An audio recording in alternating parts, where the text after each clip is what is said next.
So did the man just come down on me and squash me and copyright strike a video, and that's why this whole Hackintosh thing disappeared the other day? Well, I'd love to dramatize this up for you guys, but the truth of the matter is I removed this video personally, and it came because of a bigger YouTuber called Brytech actually contacted me in the comments section about an hour or two after this video was published. And he said, hey, you're probably going to cut a copyright strike for this video. So then I started doing research and I realized copyright strikes on YouTube and Hackintosh are extremely common.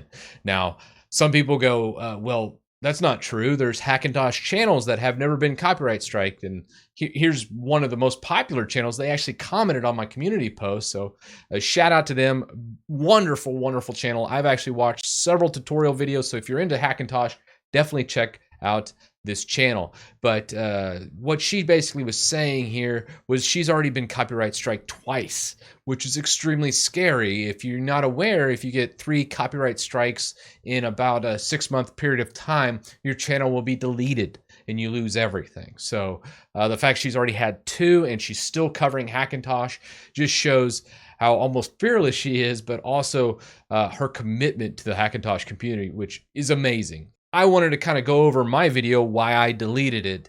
And the reason why was I agreed with Brytech that actually sent me that comment during the video. Now, I wish I could actually screenshot that comment and show you guys, but I actually deleted the video, which actually cleared out the comments, which sad face. But needless to say, I looked over my video and I found a couple things that were a little bit more in the gray area, or I was concerned about a copyright strike, which I want to completely avoid this because you lose some functionality of your channel and there's a lot of bad things happen when you get a copyright strike. So I wanted to err on the side of caution here.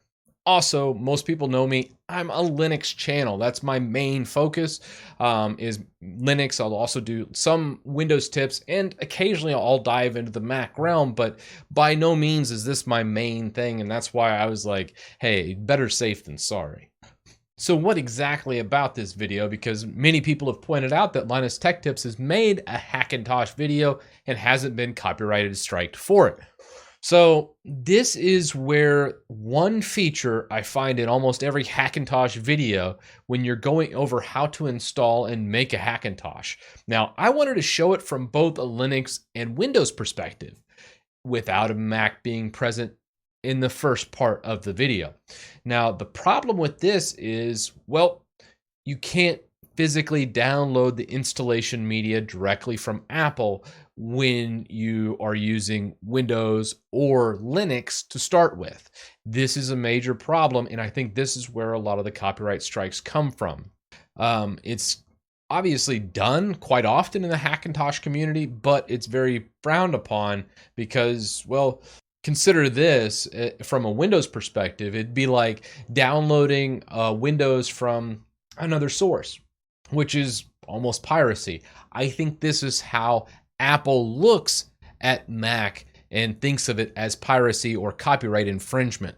So the differences between Mac and Windows in this realm and why it's not so blatant or clear in the Macintosh realm is, well, Mac OS is free. There's nothing for or no cost associated with Mac OS. And even back in, like, I think Snow Leopard was the last one that actually sold Mac OS. I think this one was like $29.99 or $30, and they said that was just for the shipping and the disk cost, and they weren't actually charging for the OS. So this is a very big thing, something that I wanted to just go ahead and bring out. From a legal perspective, it is still a very muddy situation. I'm not concerned with my video crossing any legal boundaries, but at the same time, I was more afraid of someone copyright striking my channel, and that can be done fairly simple, especially if you're a big dog going after a little guy like me. So that's why I went ahead and erred on the side of caution. That said, I went ahead and left my guide up and everything on my website, christitus.com. So if you want to see the whole tutorial process, and I think I even self-hosted the video where it's not on YouTube, you can go check that out on my website. But needless to say, it started from a premise of not having a Mac. And that's where I think the rub with all this is, because every single Hackintosh video where it shows an installation without a copyright strike, especially from bigger creators, I think they're more prone to get copyrighted strike. Like a lot of people, I think, in the comment section mentioned that maybe Linus is just too big and Apple's afraid to go after him. I don't think that's the case. I think Linus was very careful with how he made this video, and that's why he hadn't been copyrighted strike for it. And it boiled down to the fact he always used a Mac to download the installation media and then created that installation media on the Mac and then took it over after modifying it and putting it on a system, whether that was a virtual machine in Linux or if it was just direct Hackintosh build. I think this is how you have to approach it if you're on YouTube. So me personally, I don't have a physical Mac laptop. I don't have a MacBook Pro. I don't have an iMac or any of that. So I can't really make this video or a Hackintosh video and skirt this rule as I see it. Now, this is all unwritten. This is just me looking at the successful people that have made Hackintosh videos and haven't been copyrighted striked, but there's still a lot of worry. Like Zone of Tech made a video not even really going over Hackintosh, mainly just how to download something from Apple's site if you didn't have a developer account. That was one thing he got actually copyright strike for. One person really criticized and showed a little snippet from a $1,000 monitor stand that Apple was using, and it got copyrighted striked.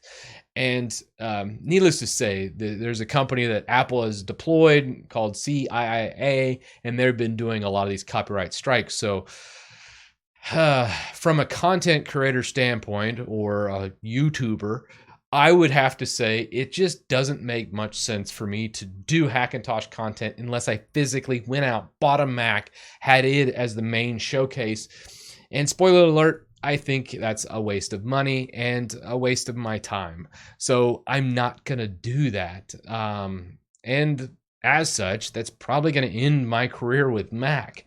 The only thing else I can really do with Hackintosh is kind of break down the pieces of creating a full functional Hackintosh, explaining how the drivers work, how they integrate with like the bootloader of Clover, and how to properly actually partition Clover and do that. Those are still things I can do, but I really wanted a full cohesive install video, and that's really what yesterday's video was about. When it came down to it, I wanted to make that easy install. I wanted it quick. I didn't want it to any nonsense with it. I wanted it just to be, hey, you have a Windows or Linux-based machine and you want to take it to Hackintosh, or have a laptop that you want to take to Hackintosh, you can totally do it with that guide.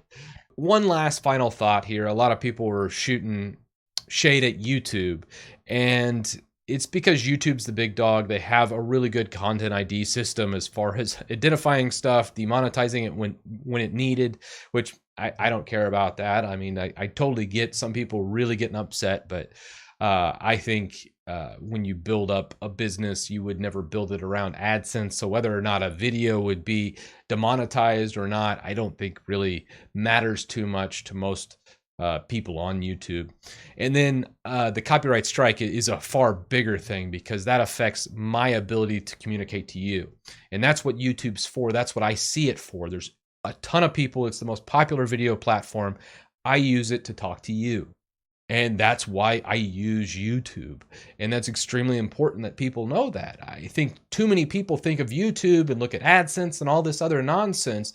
At the end of the day, the fact I can get here and be in the corner of my garage shooting this film and talk to thousands of people is amazing. And I love that. So I'm not going to say anything bad about YouTube. Honestly, they didn't copyright strike me, and I just think they would have. And it wouldn't have been really YouTube doing it. It would have been this company that Apple deployed to really aggressively attack a lot of smaller creators that make simplistic install videos without using a Mac. And I think that's the big thing here, the big takeaway.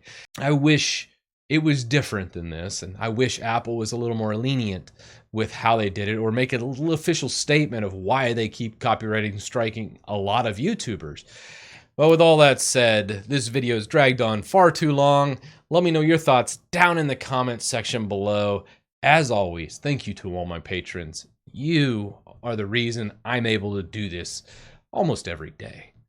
And with that said, I'll see you in the next one.